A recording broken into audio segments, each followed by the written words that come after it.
जमील साहब, अस्सलाम वालेकुम सर।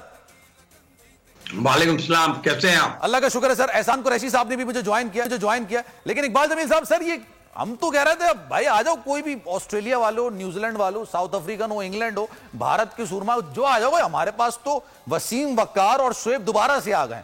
सर ये 337 रन का टारगेट दे दिया है, ये किसकी गलती की वजह से हुआ है? पाकिस्तान की कप्तानी सही नहीं थी, बॉलिंग सही नहीं थी, 2 विकेटें ली हमने, सिर्फ आखिर में भी आउट नहीं कर सके जब वो बिल्कुल आंखें बंद करके घुमा रहे थे।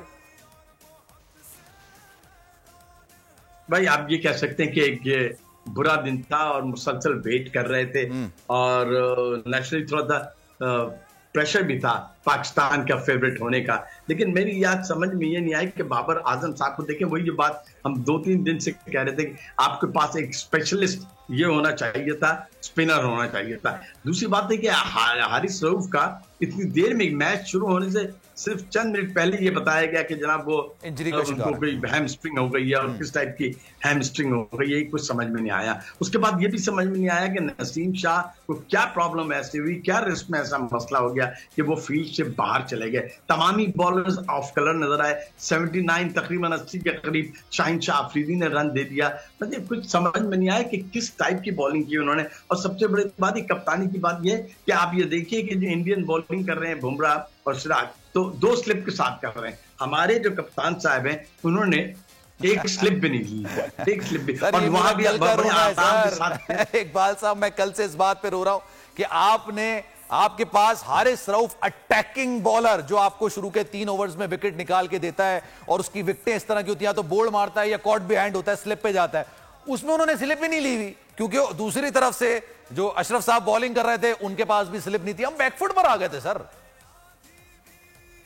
देखिए अशरफ साहब को तो आप कुछ ब्लेम ना करें, इसलिए कि अशरफ शाह को जो लाया गया है फहीम अशरफ को, वो 3 मेजर बॉलर के सामने थे और वो उनको तो एज ए स्टॉक बॉलर को इस्तेमाल करना था उन्होंने। और शादाब को की जगह मतलब एक क्लास से नवाज को ड्रॉप करके वो लेके आए। लेकिन सारी बात ये कि पाकिस्तानी की बॉलिंग क्या ये थी कि भारत ने पाकिस्तान के खिलाफ सबसे बड़ा स्कोर सेटअप कर दिया।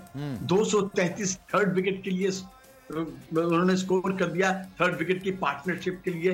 आप ये देखिए विराट कोहली ने 13,000 रन बना दिए ओडीआई में, और फिर ये इनकी 47वीं सेंचुरी थी, टेस्ट सेंचुरी थी। अब सिर्फ 2 सेंचुरी पीछे रह गए सचिन तेंदुलकर। पाकिस्तान की बॉलिंग में ना कोई निप थी, ना गेंद मूव हो रही थी, ना ही स्विंग हो रही थी, ना। और मेरी अपनी ख्याल है कि प्लेयर्स ने एफर्ट भी नहीं किया। नसीम शाह साहब तो थे, एक कैच गया था तो उन्होंने एफर्ट भी नहीं किया, और ये कमेंटेटर्स भी कह रहे थे कि ये इट्स वेरी सरप्राइजिंग। समझ इकबाल साहब आपकी बात जरूर कटेगी, लेकिन मैं फिर ये बात ऑब्वियसली, क्योंकि आप इतनी इंपॉर्टेंट बात कर रहे हैं जो मैं आपसे बात करने जा रहा हूं ना, फिर ये मिस हो जाएगी। सर ये तमाम चीजें अपनी जगह पे हैं, जो आप खामियां गिनवा रहे हैं, तमाम चीजें अपनी जगह पे। एक बहुत बड़ी चीज शायद जिसको हम अभी तक समझ नहीं पा रहे, इंडियन टीम अभी तक, जब आज के मैच से पहले या कल के मैच से पहले आप कह लें, वो बैकफुट पर थी, उनका मोराल गिरा हुआ था। आप पिछला मैच देखें, रोहित शर्मा की आप बैटिंग स्टार्ट का आप देख लें किस तरह से वो बैटिंग कर रहे थे, इसके अलावा शुभमन गिल को आप देख लेते किस तरह से वो खेल रहे थे। ऐसा लग रहा था कि पाकिस्तानी टीम जिस तरह से खेला करती थी प्रेशर के अंदर, इंडियन टीम उस प्रेशर में थी। आपने उनका मोराल बूस्टअप कर दिया सर। वर्ल्ड कप जाने से पहले उन्होंने कहा हमने पाकिस्तान के खिलाफ 337 रन बना लिए, 357।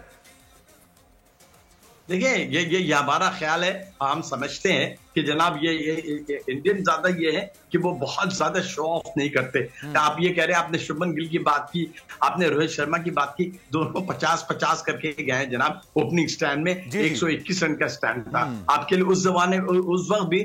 के बाद विराट कोहली और कनूर, लुकेश, राहुल ने ये कमाल की इनिंग्स के लिए वो एक इंजरी के बाद आए। उस इंजरी के बाद आने के बाद उन्होंने पाकिस्तानी बॉलर्स को जिस अंदाज से टैकल किया, जो उनकी टाइमिंग थी और जिस टाइप के उन्होंने स्ट्रोक्स खेले, 4-5 स्ट्रोक्स तो कमाल की बात है। 10 बाउंड्रियां मारी उन्होंने, 3 सिक्सेस मारे। तो मेरा अपना जाती ख्याल है कि पाकिस्तान की बॉलिंग जो थी वो according to the line of length नहीं थी, और मेरे ख्याल में डायरेक्शन लेस थी। कैप्टन आखिरी के 10 ओवर जो थे वो ऐसा लग रहा था पाकिस्तान की टीम एक बिखरी हुई टीम नजर आ रही थी, बिल्कुल जिनके पास कोई डायरेक्शन नहीं था। बाबर आजम खुद भी उनके समझ में नहीं आ रहा था कि वो क्या करते। आप ये देखिए कि इफ्तिखार अहमद को वो लेके आए, भाई इफ्तिखार अहमद से आप क्या एक्सपेक्ट करते हैं?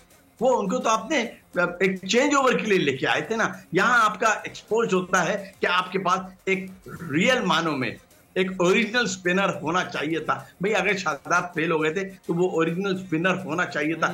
जब आप स्ट्रेंथ लेके जाते हैं, आप ये कहते हैं कि हमारे पास दुनिया की बेस्ट फास्ट बैटरी है, तो फास्ट पेसर्स है, तो उसके बाद तीसरे पेसर की जरूरत नहीं थी। With all due respect to Faheem Ashraf, आप ये देख लीजिए कि अब जो प्रेशर पाकिस्तान टीम पे पड़ा हुआ है, इसकी सारी जिम्मेदारी बॉलर पे है और कप्तान पे है, और जिस टाइप की सिलेक्शन हुई है उस पे है। और ये मेरे ख्याल में पाकिस्तान जो फेवरेट था, एक फेवरेट था, वो इनिशिएटिव अब छिन गया है। मेरी समझ में ही नहीं आता। हाँ, बारिश पे अगर हो जाए, एक पॉइंट पाकिस्तान को मिल जाए और पूरी वक्त अब बारिश हो, जो कट ऑफ टाइम है उसके बाद भी बारिश हो, तो ये दुआएं करेंगे जनाब। इसलिए कि इस वक्त पाकिस्तान की जो प्रिकेरियस कंडीशन है, पाकिस्तान इज नॉट।